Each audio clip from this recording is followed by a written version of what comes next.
Hello guys, welcome back to my channel. Guys, my name is Dr. Pradeep Bhardwaj and today's topic for our discussion is Sjogren syndrome, जिसको मैं इस video में आपके लिए जागरण करके बोलूँगा ताकि आपको क्लिनिकल फीचर्स याद रहें। जो जोगरन सिंड्रोम यानी शोगरन सिंड्रोम है, ये आपकी यूनिवर्सिटी एग्ज़ाम में 5 मार्क क्वेश्चन बन के आता है। सबसे पहले इसको समझते हैं कि ये शोगरन सिंड्रोम होता क्या है। ये एक ऑटो इम्यून डिसऑर्डर है जिसमें सलाइवरी ग्लैंड्स और लैक्राइमल ग्लैंड्स इन्वॉल्व होते हैं।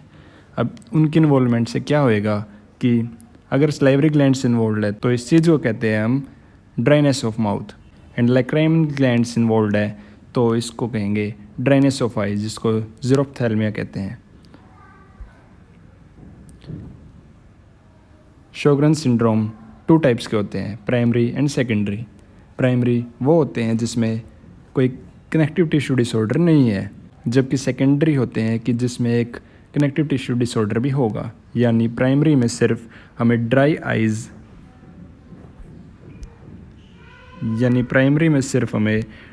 आइज़ देखने को मिलेंगी और ड्राई माउथ देखने को मिलेगा।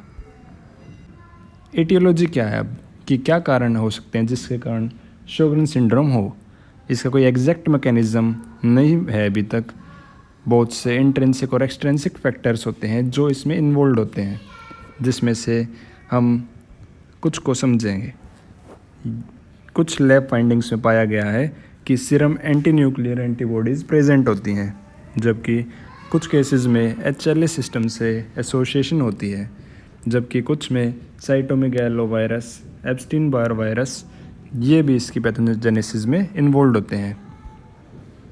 अब हमें जो मैंने शुरू में कहा था कि जागरण सिंड्रोम के हिसाब से याद रखेंगे, वो इसलिए था कि जागरण जो होता है उसमें ज़्यादातर लेडीज़ वगैरह होती हैं, और वो लेडीज़ थोड़ी मिडिल एज की होती हैं, यानी 40-50 ईयर्स के राउंड की होती हैं ज़्यादातर।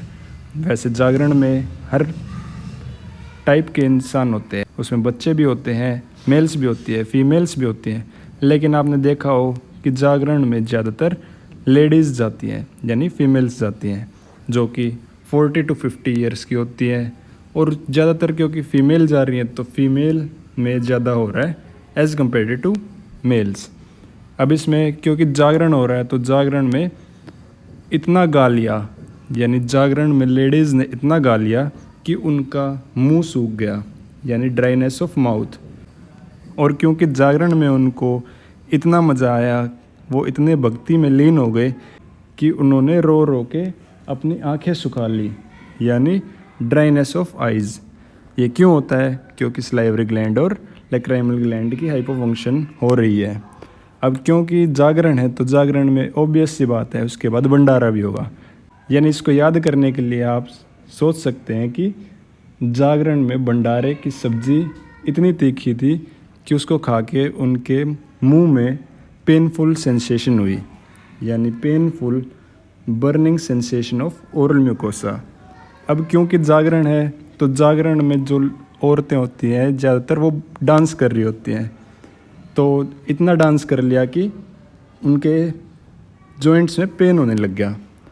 अब क्योंकि जागरण भी है तो उस टाइम पे वो गाएंगी भी, डांस भी करेंगी, भंडारा खाएंगी भी, और क्योंकि गा रही हैं तो गाते टाइम हम लिप्स का भी यूज़ करते हैं, इसीलिए उनके लिप्स भी ड्राई हो जाएंगे और क्रैक्स आ जाते हैं। ये सिर्फ याद करने के पर्पज़ से आपको बता रहा हूँ। और अब आगे हम ये याद रख सकते हैं कि सिक्रीटरी ग्लैंड्स जो होते हैं, नोज़ की, लैरिंग्स, वेरिंग्स, वेजाइना, इन सब में भी ड्राइनेस हो जाती है। रेनॉल्ड फिनोमिना और किडनी की इन्वॉल्वमेंट भी हो सकती है। अब लैब फाइंडिंग्स क्या मिल जाती है हमें शोगरन सिंड्रोम में, वो होती है कि ESR उनका हाई होता है, एरिथ्रोसाइट सेडिमेंटेशन रेट, और एलिवेटेड सीरम इम्यूनोग्लोबिन लेवल्स होते हैं, जिसमें IgG ज़्यादातर हाई मिलती है। और क्योंकि रूमेटॉइड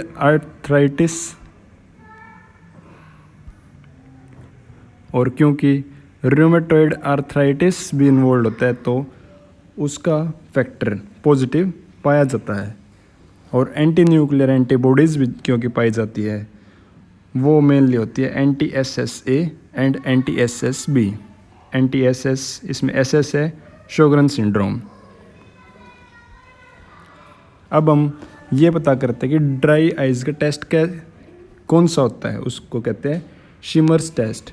इसमें क्या होता है कि एक स्टेराइल स्ट्रिप फिल्टर पेपर की प्लेस करी जाती है हमारे लोअर आईलिड के नीचे, जो आप यहाँ पे देख सकते हैं।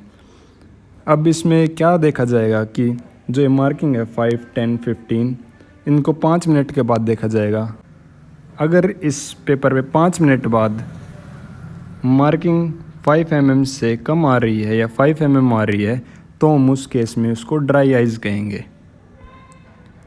अब हम ये देख सकते हैं कि शोगरन सिंड्रोम में जो सिएलोग्राफी होती है, यानी सिएलोग्राफी क्या होती है कि इसमें हम एक कंट्रास्ट मीडिया को डक्ट के थ्रू इंजेक्ट कर देते हैं और फिर हम उसको रेडियोग्राफिकली देखते हैं। तो हमें इसमें ये देखने को मिलेगा कि जो सिएलोग्राफी है उसमें चेरी ब्लॉसम इफेक्ट आएगा, जो कि आप यहाँ देख सकते हैं। नेक्स्ट एग्जामिनेशन है scintigraphy. Scintigraphy is used to assess salivary gland function and to determine abnormalities in gland uptake and excretion, जिसमें हम SS में क्या देखने को मिलेगा, यानी शोगरन सिंड्रोम में हमें क्या देखने को मिलेगा कि इसमें डिक्रीज्ड अपटेक हो चुकी है और delayed emptying of the isotope, यानी हमारी जो अपटेक है वो भी कम हो गई है और उसकी एक्सक्रीशन भी कम हो गई है। हिस्टोपैथोलॉजी में आपको देखने को मिलेगा lymphocytic infiltration of the salivary glands, जिसमें डिस्ट्रक्शन ऑफ एसिनर यूनिट्स होएगी, और प्रोलिफरेशन ऑफ डक्टल एपिथेलियम देखने को मिलेगा एंड मायोएपिथेलियम, जिससे आइलैंड्स फॉर्म हो जाएंगे और उन्हें कहते हैं हम epimyoepithelial islands. Atrophy of glands भी देखने को मिलेगी सीक्वेंशियल टू लिम्फोसिटिक इनफिल्ट्रेशन। अब हम इसके ट्रीटमेंट पे आते हैं, जिसमें आर्टिफिशियल सलाइवा है क्योंकि ड्राई माउथ था, आर्टिफिशियल टीयर्स है क्योंकि ड्राई आइज़ था, एंटीफंगल ड्रग्स इसलिए यूज़ होती है क्योंकि जो ज़ीरोस्टोमिया कंडीशन हो जाती है, यानी ड्राई माउथ कंडीशन हो जाती है, उस केसेस में कैंडिडियासिस का इन्फेक्शन हो सकता है। तो कैंडिडियासिस को ट्रीट करने के लिए हम एंटीफंगल ड्रग यूज़ करेंगे, और ओरल हाइजीन मेंटेन करना होता है, फ्लोराइड एप्लीकेशन, स्वीट को अवॉइड करते हैं ताकि इन पेशेंट्स में केरीज ना हो, और साइलोगोक्स जिनको सलाइवा की प्रोडक्शन को स्टिमुलेट करते हैं कि अगर कोई सलाइवरी टिश्यू फंक्शनल है तो उन केसेस में हम सलाइवा की प्रोडक्शन बढ़ाएंगे। साइलोगोक्स के एग्जाम्पल होते हैं पाइलोकार्पिन एंड सिविमिलिन।